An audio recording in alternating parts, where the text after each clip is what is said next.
ओम या श्री स्वयं सुकृतिनां भवने स्वलक्ष्मी पापात्मनां कृतिधियां हृदये सुबुद्धि श्रद्धा सदां कुलजन प्रभवस्य लज्जा तां त्वां नतास्म परिपालय देवी विश्वं शरणागत दीनार्थ परित्राण परायणे सर्वस्यार्थ हरे देवी नारायणी नमोस्तुते।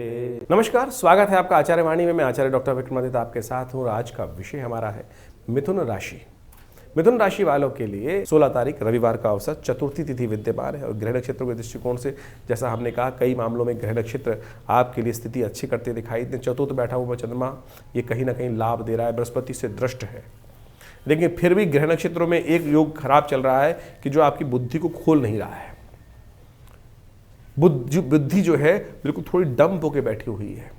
तो ऐसे में आवश्यकता है सदगुरु की कृपा की, ऐसे में आवश्यकता है गणेश जी की कृपा की, क्योंकि गणेश जी बुद्धि के मालिक हैं।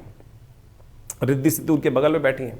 हमने विवेकानंद योगाश्रम में ऐसे ग्रह योग को ठीक करने के लिए इस दिन गणेश यज्ञ का सुंदर आयोजन किया है। आप भी उस गणेश यज्ञ में सम्मिलित हो सकते हैं और साथ साथ नवग्रह शांति महायज्ञ भी रहेगा। तो आप अपने स्थान को आरक्षित करने के लिए जो संपर्क साध सकते हैं फ़ोन नंबर्स पे, उससे आपको लाभ प्राप्त होगा। और आप आइए इस यज्ञ में, हमारे आश्रम पर नित्य प्रति 8 घंटे करीब यज्ञ होता है हर रोज़। आज भी आप भी उसमें सम्मिलित होंगे तो अच्छा रहेगा। ईश्वरी कृपा से भगवती का सुंदर शिव विग्रह विद्यमान है जो 1947 में पाकिस्तान मुल्तान से वो मूर्ति यहाँ आई और वो सुंदर रूप से प्रतिष्ठित है। आज उनका दर्शन कीजिए, भू कृपा से कल्याण होगा। 17 तारीख सोमवार का अवसर, पंचमी तिथि विद्यमान है और ग्रह नक्षत्रों के दृष्टिकोण से ग्रह योग बन रहे हैं, आपको सफलता की तरफ ले जा रहे हैं। जो मेहनत आप करेंगे बहुत जल्दी वो पॉजिटिव रिजल्ट्स लाने के लिए तैयार बैठिए। बस थोड़ा सा आपको ये ध्यान रखना है कि दुस्वाभाविकता त्यागनी है। पुरुषार्थ आप कर रहे हैं लेकिन मन में कहीं ना कहीं दुस्वाभाविक चल रही है, हाँ ना स्थिति ऐसे लगातार, क्योंकि बुध अस्त है। ये बुध अस्त होने के कारण से ये स्थिति मनोमस्तिष्क को थोड़ी परेशान करती दिखाई दे रही है। बुध को साधने का तरीका जो है वो भगवान का, मन को साधने का तरीका क्या है? ध्यान योग का। ध्यान योग करें, शिव का ध्यान करें, ओम नमः शिवाय का जप करें। हो सके तो मानस पूजा शिव की करने का प्रयास करें। आत्मा तुम गिरजामती सहचरा प्राणा शरीरम ग्रहे पूजा ते विषयोग भोग रचना निद्रा समाधि स्थिति। तो इस प्रकार से भगवान शंकर का सुंदर स्तवन करते हुए उनका सुंदर मानसिक पूजन करने का प्रयास करें, आपके लिए अच्छा रहेगा। मन सधेगा क्योंकि बुद्धि जो है सधने रही है इस वक्त, तो उसको ध्यान रखने की ज़रूरत है। 18 तारीख मंगलवार का अवसर, षष्ठी तिथि विद्यमान है और गृह नक्षत्रों के दृष्टिकोण से जो योग बन गया है वो आपके लिए परिवर्तन का योग बन गया है। मेहनत का रिजल्ट लाने का फल मिल गया है। और बहुत बार क्या होता है, कई बार गृह नक्षत्रों के दृष्टिकोण से दुस्वाभाविकता रहती है, हम काम करेंगे तो कोई कुछ बोल देगा। अरे कुछ नहीं बोलने वाला कोई, जो टांग अड़ाने का प्रयास करेगा अपना नुकसान करेगा। गृह नक्षत्र इस प्रकार के बनकर आपके तैयार हैं। इस वक्त मंगल का सदुपयोग करने का प्रयास करें। बट मंगल जो है वो थोड़ा नेगेटिव चल रहा है, वक्री स्थिति में है, तो हनुमान चालीसा का पाठ करें। कहा गया है ना, और देवता चित्तन था नहीं हनुमत से ही, इस कली काल के लिए कहा गया कि और देवता की आराधना करोगे पता नहीं सुनेंगे नहीं सुनेंगे। हनुमान जी अजर अमर है, हर जगह विद्यमान है। राम कथा का श्रवण करिए, सुनाइए, सुनिए और देखिए वहाँ अवश्य हनुमान जी ने सुंदर आशीर्वाद दिया। यत्र यत्र रघुनाथ कीर्तनम, जहाँ जहाँ रघुनाथ जी का कीर्तन होगा हनुमान जी वहाँ विद्यमान हो जाएंगे। तो सुंदर रूप से घर को ही ऐसा बनाइए ना, सुंदरकांड का हनुमान जी का सुंदर पाठ, रामायण का पाठ, भगवान का संकीर्तन करिए। हनुमान जी ने आशीर्वाद दिया है, वो हर जगह वहीं विद्यमान रहेंगे। 19 तारीख बुधवार का अवसर, सप्तमी तिथि विद्यमान है। गृह नक्षत्रों के दृष्टिकोण से यदि हम समझें, योग आपके लिए अनुकूल बना हुआ है। अभी तो शनि अस्त नहीं हुए हैं, सूर्य आपके भाग्य में जगाने के विराजमान हैं, लेकिन जो बुध हैं वो थोड़े आपके राशि के स्वामी जो हैं वो अस्त चल रहे हैं। तो बस उसको ध्यान रखने की ज़रूरत है। बुधवार का अवसर है, कोशिश करें सुंदर गणेश जी का स्तवन करके गणेश जी के मंदिर में जाकर पीले पुष्प उन्हें अर्पित करने का प्रयास करें। बुद्ध को ताकत मिलेगी तो चीज़ें आपके अनुरूप होने का योग बनाती दिखाई देगी। बुद्धि के स्वामी जो हैं भगवान गणेश, उनका स्तवन करें, उन्हीं का दिन है, वो आपके लिए अच्छे योग बनाते दिखाई दे रहे हैं। ग्रह अनुकूल चल रहे हैं बहुत मामलों में, हम कहेंगे 60% 70% ग्रह अच्छे अनुकूल बनते दिखाई दे रहे हैं आपके लिए। 20 तारीख का दिन ग्रह नक्षत्रों के दृष्टिकोण से परिवर्तन का दिन चल रहा है। चंद्रमा छठे भाव में चले जाएंगे। धन की चिंता नहीं, प्रथम सुख निरोगी काया। स्वास्थ्य का ओवर एग्जर्शन कहीं ना कहीं नुकसान करा सकता है। जितना आना है वो आएगा ही, उसकी कम होने की गुंजाइश नहीं है, लेकिन जाने खर्चे, स्वास्थ्य के खराब होने के योग, शत्रु थोड़े परेशान करने के योग बनाते दिखाई दे रहे हैं, उसका दर्शन करने की आवश्यकता है। कालाष्टमी है, दुष्टों का संहार करने का अवसर है। ऐसे में भगवान शंकर का सुंदर स्तवन करें, पार्वती जी के साथ उनका अभिषेक करें, उनका दूध से अभिषेक करें, कल्याण होगा, दुष्टों का संहार होगा। ज्योतिष की कालगणना जो है वो वास्तविक तौर पे आपके समय को किस प्रकार से आगे आने के योग बनने हैं वो सब आपको अवगत कराती है। और इस क्षेत्र के अंदर जीवन में हम समय परिवर्तन की तरफ जाता है और हम आपके समक्ष समय समय पर आपके ग्रहों के परिवर्तन को देखते हुए, आपकी कुंडलियों को देखते हुए, आपकी राशियों को देखते हुए सारी विवेचना यहाँ उपस्थित करने का प्रयास करते हैं। बहुत सारे लोग अपने प्रश्नों को व्हाट्सएप के माध्यम से भेजते रहते हैं और कई तो बहुत सारे लिखते भी हैं लोग। देखिए ज्योतिष जो है ना, उसमें व्यक्ति जो है हर जीवन में परिवर्तन का, अब जन्मपत्री पर पूरी रूप से संवाद के बाद यहाँ पर इस चैनल के माध्यम से कुछ विवेचना उपस्थित करना तो बड़ा मुश्किल कार्य है। राशियों के हिसाब से एक गोचर का दृष्टिकोण जो वास्तविक तौर पे जन्मपत्री जो है 12 खाकी की ही है और जो 12 खाके हैं उनमें 12 राशियां पड़ी हैं। उन राशियों के हिसाब से यदि प्रत्यक्ष रूप से समझें तो इसका भी एक बहुत बड़ा प्रत्यक्ष प्रमाण है, औचित्य है, अनौचित्य नहीं है।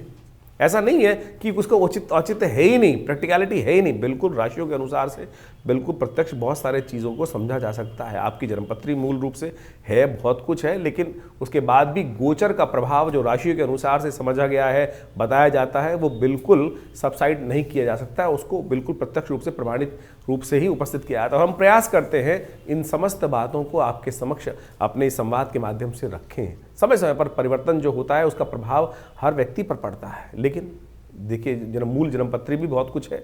उसके अंदर विंशोत्तरी दशाएं, आपके ग्रहों की इंटरनल स्थिति क्या है, किस प्रकार से है, ग्रहों का योगा योग किस प्रकार से है। अब किसी की व्यक्ति की कुंडली में दरिद्र योग पड़ा हुआ है, कष्ट वाले योग पड़े हुए हैं, जो उनकी दशाएं उस प्रकार चल रही हैं, तो गोचर में यदि शुभ ग्रह आ भी गया तो उसको उसका प्रभाव मालूम ही नहीं चलेगा। और लोग ज्योतिष में जो राशियों के अनुसार से जो बताया जा रहा है उस पर प्रश्न चिन्ह लगा देते हैं। प्रश्न चिन्ह लगाना तो कहीं भी बड़ा आसान काम है। प्रश्न चिन्ह तो लोग भगवान पे भी लगा सकते हैं। प्रश्न चिन्ह तो किसी भी बड़े से बड़े कार्य करने वाले पे लगाए जा सकते हैं। तो हमारा आपके समक्ष एक सीधी सीधा वार्तालाप में यही बात कर रहे हैं कि ज्योतिष को प्रत्यक्ष रूप से समझने का प्रयास करें और जितना सूक्ष्म जाएंगे, जितना ज़्यादा गहन अध्ययन के साथ उसमें डूबेंगे, तो प्रत्यक्ष हर चीज़ सामने सही सही रूप में आपकी समझ में आनी शुरू हो जाएगी। यहाँ लिमिटेशंस हैं जन्मपत्री के माध्यम से जो हम गोचर के दृष्टिकोण से, आपकी राशि के दृष्टिकोण से बताते हैं, तो उसमें एक बाह्य खाका ही खींचा जा सकता है और हम पूरी तरह से निष्ठा के साथ ये सब चीज़ें बताने का प्रयास करते हैं। जहाँ तक उपाय की रही बात, अब हर रोज़ भारतीय संस्कृति में कुछ नया मुहूर्त है, नए उत्सव हैं और पुराणों में उसके महत्व को बहुत सुंदर तरीके से दर्शाया गया है। तो उन उपायों को आप समय समय पर समझ सकते हैं।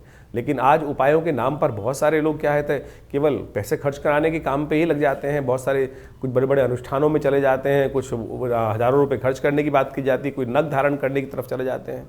तो हम इन बात को समझें कि वो भी गलत नहीं है। अनुष्ठान बिल्कुल, पूजा मंत्र का जप बिल्कुल प्रत्यक्ष है, साथ साथ बिल्कुल प्रत्यक्ष कार्य करता है, असंभव का को संभव करके दिखा सकता है। नग भी इस प्रकार से असंभव को संभव करके दिखा सकते हैं, लेकिन वो वास्तविक तौर पे सही तो हो क्या? प्रकृति के अनुसार से इतनी बड़ी बड़ी माइंस हैं, उनमें पन्ना निकलता है, हीरा निकलता है, कितनी खोदने पर कुछ ही रत्न प्राप्त होते हैं। ऐसा नहीं है कि कोयले की तरह पूरा का पूरा ट्रक भर के उन रत्नों को निकाल लिया जा रहा है और वो पूरे पूरे। तो आज इस पर प्रश्न चिन्ह आए है, इसीलिए हम ज़्यादातर अपने कार्यक्रम के माध्यम से नगों पर प्रश्न इसलिए उपस्थित कर देते हैं कि भाई क्या वो असली मिल रहे हैं, और जो चीज़ें सीधे तरह से कर्म के द्वारा, आपके अनुष्ठान के द्वारा परमात्मा का स्मरण कर कर बहुत सीधे सीधे शास्त्र में जो चीज़ें वर्णित हैं उनके अनुसार से आप समझने का प्रयास करेंगे तो अच्छे से अपने मति भ्रम को दूर कर सकते हैं। और बाकी रही जिनकी विवेचना करने की बात है, जिनको प्रश्न चिन्ह लगाना है, वो लगाते रहेंगे, उनको कोई रोक नहीं सकता है। तो आप सीधी तरह से जिसको जाकी रही भावना जैसी, बहुत लोगों की भावना मन में इस प्रकार से फ्रस्ट्रेशन बहुत ज़्यादा है। कई लोग उल्टा सीधा बहुत ज़्यादा आज की तारीख में सोशल मीडिया पे हम देखते ही हैं, कुछ भी किसी के बारे में विवेचना उपस्थित कर देते हैं। तो हम प्रयास करेंगे, समझें आपको कितना लाभ है, जितना आपको लाभ जिस चीज़ से मिल रहा है उतना ले लीजिए, और जो आपके लायक बात नहीं है उसको छोड़ देंगे तो अच्छा ही रहेगा। और इस प्रकार से समझते हुए कार्य करेंगे तो बहुत सारी चीज़ें आपके लिए अच्छी साबित हो सकती हैं। तो ये कार्यक्रम हम आपके समक्ष समय समय पर लेकर उपस्थित होते हैं। बहुत सारे लोग कई बार व्हाट्सएप पे या चैनल के माध्यम से ये भी लिख देते हैं कि आप आश्रम में बहुत ज़्यादा गतिविधि जो होती हैं उनके बारे में पब्लिसिटी करते हैं। अरे होती हैं तो बताते हैं मेरे भाई। आश्रम में हम जो व्यवस्थाएं करते हैं किसी से कोई पैसे नहीं लेते हैं। हमारे आश्रम पे यज्ञ होता है तो उसमें आप आके स्वयं बैठ सकते हैं, कोई चार्जेस नहीं है उसका। नवरात्र के यज्ञ होते हैं उसमें भी बैठ सकते हैं। सुंदरकांड का पाठ महीने में होता है इतने। बाकी सब लोग जहाँ संस्थान जहाँ चल रहे हैं वहाँ ना पूजा बहुत हो रही है ना कुछ हो रहा है। किस प्रकार से? केवल हमारे यहाँ प्रत्यक्ष रूप से होता है। और प्रत्यक्षम किम प्रमाणम, आप जिनको बैठना है आप आके बैठें। हमारे यहाँ तो सामग्री इत्यादि, भंडारे इत्यादि की उसकी भी किसी से दक्षिणा नहीं ली जाती है। तो मेरा इसमें आप सब लोगों से अनुनय विनय के साथ है कि हमारा ये संस्थान लगातार कई वर्षों से 70 वर्षों से 60 वर्षों से कार्य कर रहा है और परमात्मा भजन में लगा हुआ है, सत्य को सामने लाने के लिए लगा हुआ है। तो इसलिए आप पवित्र हृदय के साथ हमारे इस कार्यक्रम के साथ जुड़े हैं, तो उसके साथ जुड़े रहेंगे तो अच्छा ही होगा। परमात्मा का स्मरण होगा, भगवान का नाम जप होगा और बाकी संस्थान तो बहुत सारे कार्य कर ही रहा है। हमारा विवेकानंद योगाश्रम पिछले करीब 60-70 सालों से लगातार लोग सेवा, हॉस्पिटल, जन सेवा, भंडारे, हज़ारों भंडारे हम साल में करते ही हैं। तो आप भी उनके साथ जुड़ेंगे तो लाभ होगा। धन्यवाद, नमस्कार।